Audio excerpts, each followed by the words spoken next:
प्रिय विद्यार्थियों, स्वागत आपका श्री श्याम कॉलेज भादरा के यूट्यूब चैनल पर। देखिए, हम बात कर रहे हैं BA third year Indian geography. इसके अंतर्गत हम बात कर रहे थे भारत की जलवायु के बारे में और भारत की जलवायु से संबंधित ऋतुओं की हम बात कर रहे थे। हमने 3 ऋतुओं की बात कर ली थी। अब हम बात करने जा रहे हैं चौथी ऋतु की।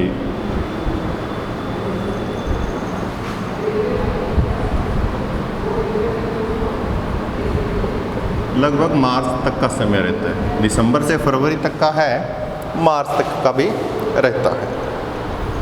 अब देखिए, शीत ऋतु, यही हमें याद रखना है।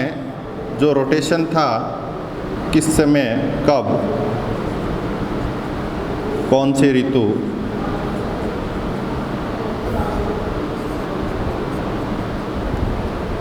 ये 21 मार्च, 21 जून, 23 सितंबर और 22 दिसंबर। ये जो समय है 22 दिसंबर से बिल्कुल लो लेवल पर आ जाता है यहाँ का तापमान। जब सूर्य यहाँ पर होता है उस समय इस क्षेत्र का जो तापमान है वो बिल्कुल कम हो जाता है। देखिए,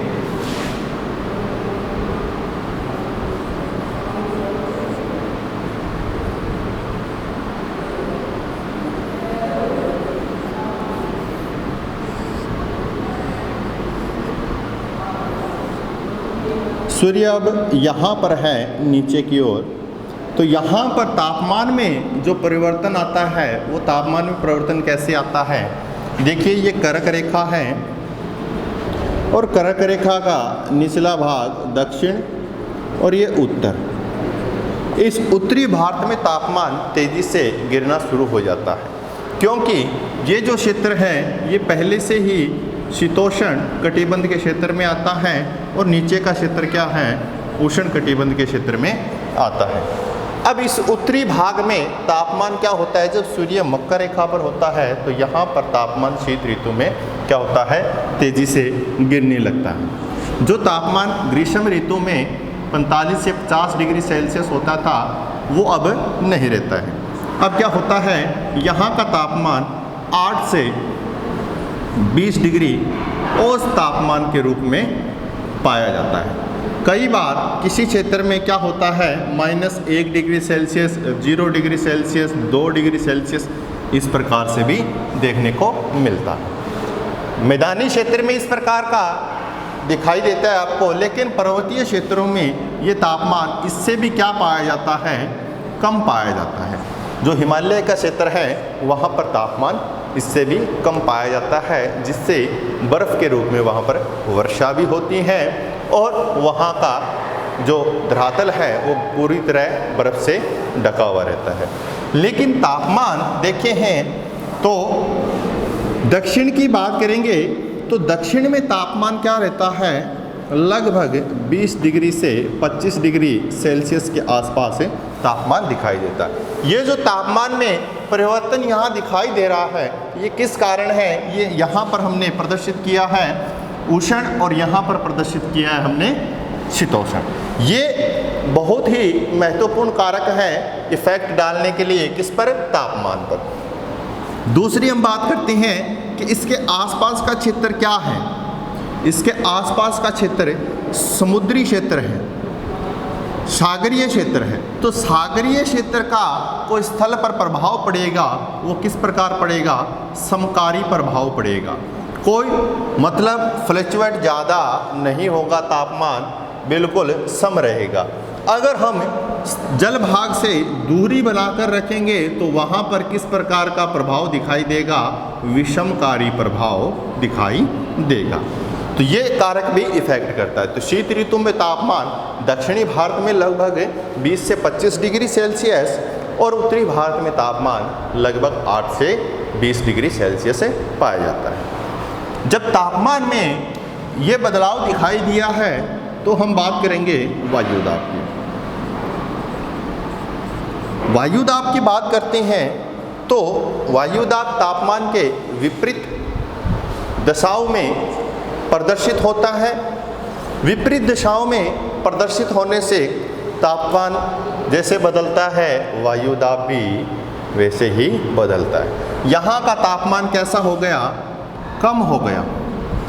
यहाँ तापमान कम हो गया है तो धीरे धीरे वायुदाब में क्या परिवर्तन आएगा? यहाँ वायुदाब उच्च वायुदाब मतलब हाई प्रेशर बनना शुरू हो जाता। लेकिन क्या होता है, जलीय क्षेत्र या हम बात करते हैं हिंद महासागर की, तो हिंद महासागर अब भी क्या है? गर्म है। गर्म है तो तापमान क्या है? हाई, टेम्परेचर अधिक है तो प्रेशर कैसा है? अब लो है। यहाँ हाई प्रेशर है और समुद्री क्षेत्र में प्रेशर कैसा है? लो प्रेशर है। अब जलीय क्षेत्र है, ये जलीय क्षेत्र, यहाँ पर तापमान अधिक क्यों है? क्योंकि देखो स्थल भाग जल्दी गर्म होता है, जल्दी ठंडा होता है। जल भाग देर से गर्म होता है, देर से ठंडा हो जाता है। ये तो जल्दी ठंडा हो गया, लेकिन ये जल्दी ठंडा नहीं होता है, इसलिए इसके विपरीत दिशाओं में, जल स्थल के विपरीत दिशाओं में दिशाएं प्रदर्शित करेगा और यहाँ पर हमें लो प्रेशर दिखाई देगा। अब देखिए ये वायुदाब हमने देख लिया। जब तापमान और वायुदाब देख लिया है तो हम देखेंगे पवने। पवने कैसे चलेगी? अब देखिए शीत ऋतु के अंतर्गत जो पवने चलेगी वो पवने चलेगी उच्च दाब से निम्न दाब की ओर। ये हवाएं क्या करना शुरू कर देती हैं? इस प्रकार से चलना शुरू कर देती हैं। ये हाई प्रेशर है अंदर की ओर, बाहर लो प्रेशर है तो हाई प्रेशर से लो प्रेशर की ओर चलना शुरू कर देती है। और इसी दिसंबर के आसपास के समय में शीतकालीन वर्षा होती है। कहाँ पर होती हैं? ये जो मानसून कहलाता है। अब देखिए ये मानसून कब कहलाएगा? जहाँ वर्षा होगी वहाँ हम प्रदर्शित करेंगे यहाँ मानसून आ गया है। अब ये कहाँ पर आता है? देखिए हमने कल भी बात की थी, तमिलनाडु या हम कह सकते हैं कोरोमंडल तट, तमिलनाडु या कोरोमंडल तट की बात करते हैं। तो यहाँ पर शीतकाल में वर्षा होती है। अब देखिए इन हवाओं की जो दिशा है वो दिशा किस प्रकार से प्रदर्शित हो रही है? देखिए ये जो आ रही है हवा, ये उत्तर पूर्व से आ रही है और दक्षिण पश्चिम की ओर जा रही है। तो कोई भी जो हवाएं हैं, पवने हैं, उनको हम किस दिशा में प्रदर्शित करते हैं? तो उसके पीछे कारण होता है कि जहाँ से उनकी उत्पत्ति हुई है वहीं से उनकी दिशाओं का नामकरण हो जाता है। अब उत्तर पूर्व से आ रही है तो ये कौन सा हो गया? मानसून उत्तरी पूर्वी मानसून। उत्तरी पूर्वी मानसून से वर्षा कहाँ हो रही है? तमिलनाडु में वर्षा हो रही है, या हम कह सकते हैं कोरोमंडल में वर्षा होती है। पवने भी देख ली हमने और वर्षा भी देख ली। तो इस प्रकार से हमने तापमान, वायुदाब, पवने और वर्षा चारों कारकों के बारे में हमने शीत ऋतु के बारे में देख लिया। अब शीत ऋतु में उत्तरी भारत में भी वर्षा होती है, उसकी हम बात कर लेते हैं शीत ऋतु के अंतर्गत।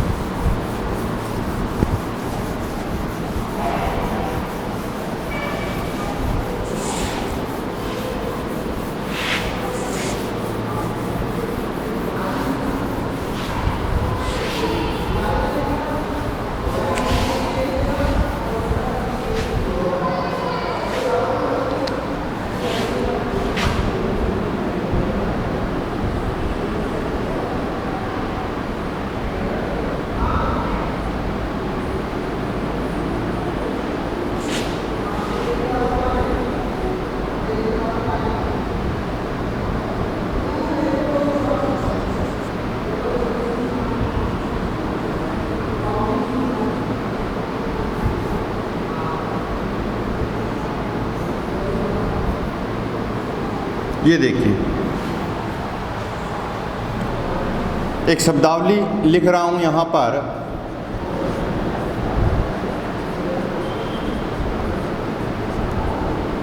पश्चिमी विक्षोभ, पश्चिमी विक्षोभ, वेस्टर्न डिस्टर्बेंस,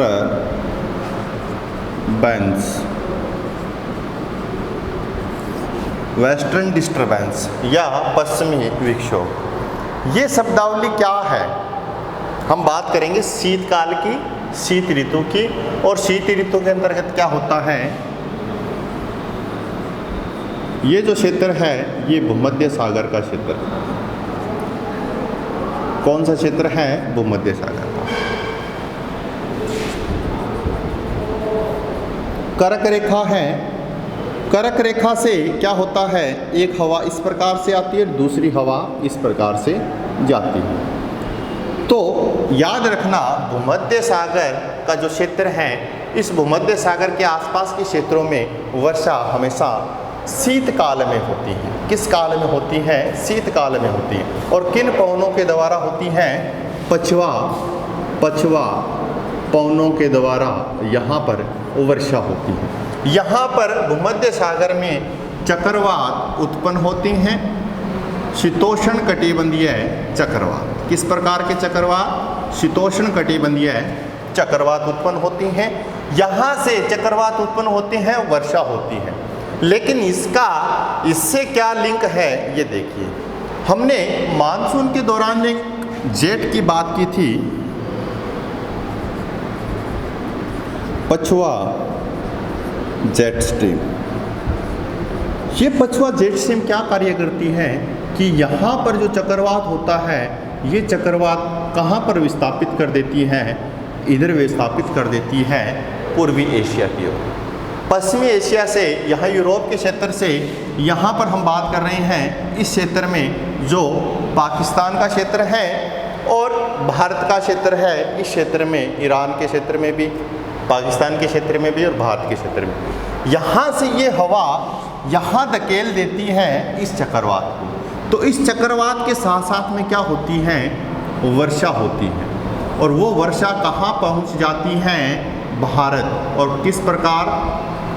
पछुआ जेट स्ट्रीम के कारण। और भारत का कौन सा भाग है? उत्तरी भारत। उत्तरी भारत में शीतकाल में वर्षा होती है। भूमध्य सागरीय क्षेत्रों में जब शीतोष्ण कटिबंधीय चक्रवात उत्पन्न होते हैं और वो चक्रवात पछुआ जेट स्ट्रीम के सहारे भारत में प्रवेश करते हैं शीतकाल के अंतर्गत, तो उनसे जो वर्षा होती है, उस वर्षा को, शीतकाल में होने वाली वर्षा को क्या कहते हैं?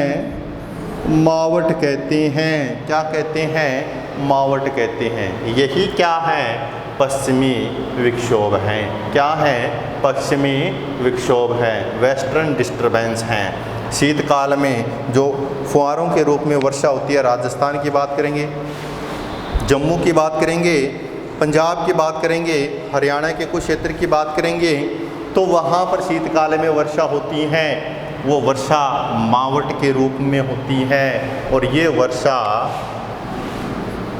रबी की फसल के लिए क्या होती हैं? लाभदायक होती हैं। क्या होती हैं? लाभदायक होती हैं। इससे फ़ायदा होता है, हमें कोई नुकसान नहीं होता है। यही क्या कहलाता है? वेस्टर्न डिस्टर्बेंस कहलाता है। अब देखिए कुछ कंसेप्ट और हैं। कई बार क्या होता है, मानसून सामान्य रूप से नहीं आता है बल्कि विचलित हो जाता है। विचलित होने का जो कारण है वो कारण हम यहाँ देखेंगे। एक तो हमने मानसून विच्छेद की बात की थी, मानसून विच्छेद की बात की। वो मानसून विच्छेद कुछ परिस्थितियों में बदलाव होने के कारण उत्पन्न हुआ है, लेकिन कई बार उससे भी भयंकर स्थिति हमारे सामने आ जाती है, जैसे सूखे जैसी स्थिति। बिल्कुल मानसून आता ही नहीं है। तो वो परिस्थिति कैसे बनती है? देखिए, एक नाम यहाँ पर लिख रहे हैं, अल नीनो का प्रभाव।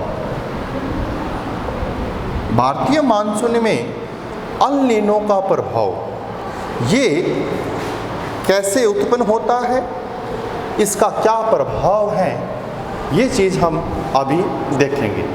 तो देखिए, विश्व स्तर पर थोड़ी बात कर लेते हैं हम।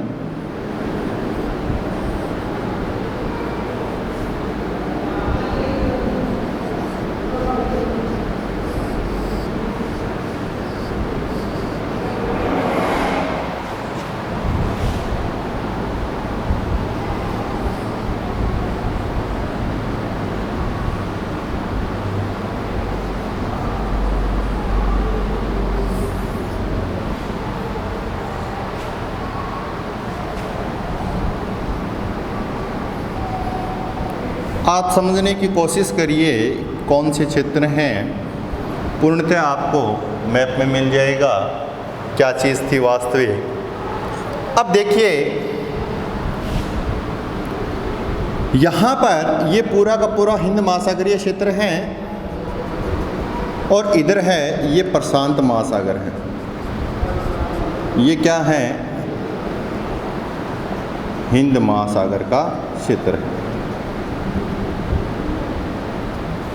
यहाँ पर एक धारा बहती है इस प्रकार से ऊपर की ओर,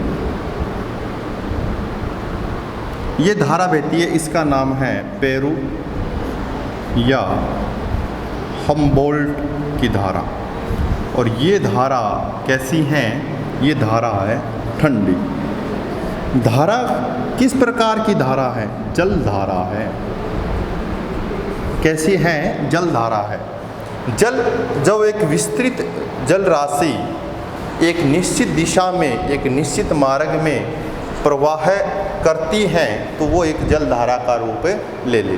कोई भी जल, किसी प्रकार का जल एक विस्तृत जल राशि के रूप में एक निश्चित दिशा में प्रवाहित होता है, वो क्या बन जाती है, जलधारा। तो यहाँ से ये जो आपको दिखाई दे रहा है, ये दक्षिणी अमेरिका है। क्या है, दक्षिणी अमेरिका। और यहाँ पर एक देश स्थित है पेरू, और इसी पेरू के बिल्कुल तट पर एक जल धारा बहती है जिसका नाम पेरू या हम्बोल्ट की धारा है। हम्बोल्ट ने इसको खोजा था, इसलिए हम्बोल्ट की धारा है। ये ठंडी है। अब देखिए इसका इस भारतीय मानसून से क्या लिंक है, ये देखिए। यहाँ पर ठंडी होने के कारण क्या बनेगा, तापमान कैसा बनेगा, ताप कम बन जाएगा। ताप कम होगा, दाब कैसा बनेगा, हाई प्रेशर। ठीक है बात। यहाँ हाई प्रेशर हमें दिखाई दे रहा था।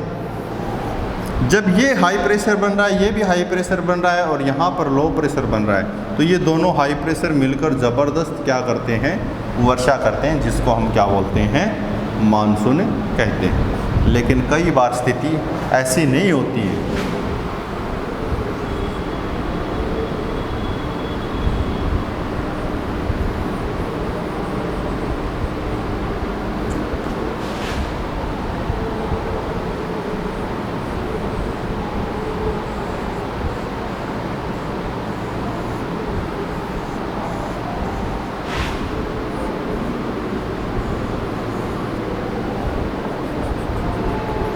कई बार स्थिति कैसी बन जाती है कि यहाँ पर ये जलधारा बनती ही नहीं है। क्या है, बनती ही नहीं है। मतलब ठंडी जलधारा, ये जलधारा क्यों बनेगी, क्योंकि देखो नीचे का जल जब ऊपर आएगा ना, नीचे का जल ठंडा होता है, वो ऊपर आएगा, उसको बोलते हैं अपवेलिंग। ये अपवेलिंग कई बार नीचे का जल ऊपर आता है, ये आना बंद हो जाता है, ये आना बंद हो जाता है, बल्कि इस प्रकार से एक जलधारा बहनी शुरू हो जाती है, और इसी का नाम क्या है, अल नीनो है। क्या है, अल नीनो है। अब देखिए, ये उत्तर से दक्षिण के क्रम में आ रही है, ये दक्षिण से उत्तर के क्रम में। ये जलधारा है, ये कैसी है, गर्म है। क्या है, गर्म है। गर्म है, ताप कैसा है, अधिक। प्रेशर कैसा मिलेगा, लो। यहाँ पर एक हाई प्रेशर है। तो देखिए यहाँ पर भी लो प्रेशर है और यहाँ पर भी लो प्रेशर। ये लो प्रेशर अधिक प्रदर्शित होता है, इसलिए यहाँ का हाई प्रेशर कहाँ आ जाता है, ये लो प्रेशर की ओर आ जाता है सारा का सारा हाई प्रेशर। तो यहाँ जो लो प्रेशर था इसको ये हवाएं नहीं मिल पाती हैं, जिसके कारण ये जो भारतीय मानसून है ये पूर्णतः विचलित हो जाता है और यहाँ वर्षा नहीं होती है, जिसके कारण यहाँ पर क्या प्रदर्शित होता है, सूखा प्रदर्शित होता है। तो इस प्रकार से भारतीय मानसून पर अल नीनो का प्रभाव हमें दिखाई देता है। एक होता है दक्षिणी दोलन, इसी के साथ में आता है एनसो नाम आता है कई बार। ये क्या है? अल नीनो साउथ ऑस्किलेशन, ये पूरा नाम है एनसो का। ई का अल, एन का नीनो, एस का साउथ, ओ का ऑस्किलेशन। अब देखिए ये तो हो गया अल नीनो और ये हो गया दक्षिणी दोलन। ये दक्षिणी दोलन क्या होता है? दक्षिणी दोलन होता है कि हिंद महासागर और प्रशांत महासागर में वायुदाब की स्थिति में परिवर्तन होता है। उस परिवर्तन को किस नाम से जानते हैं? दक्षिणी दोलन के नाम से जानते हैं। तो कई बार ये पूछा जाता है कि एनसो का भारतीय मानसून पर क्या प्रभाव होता है, तो वही चीज़ है अल नीनो का प्रभाव ही एनसो का प्रभाव है। इस प्रकार से हमने देखा है। उसके बाद में नॉर्वेस्टर है, काल वैशाखी, उसकी बात करेंगे, और एक जलवायु वर्गीकरण है कोपेन का, उसकी बात करेंगे। आशा करता हूँ कि आपको वीडियो अच्छे समझ में आएगा। Thank you very much. जय हिंद, जय भारत।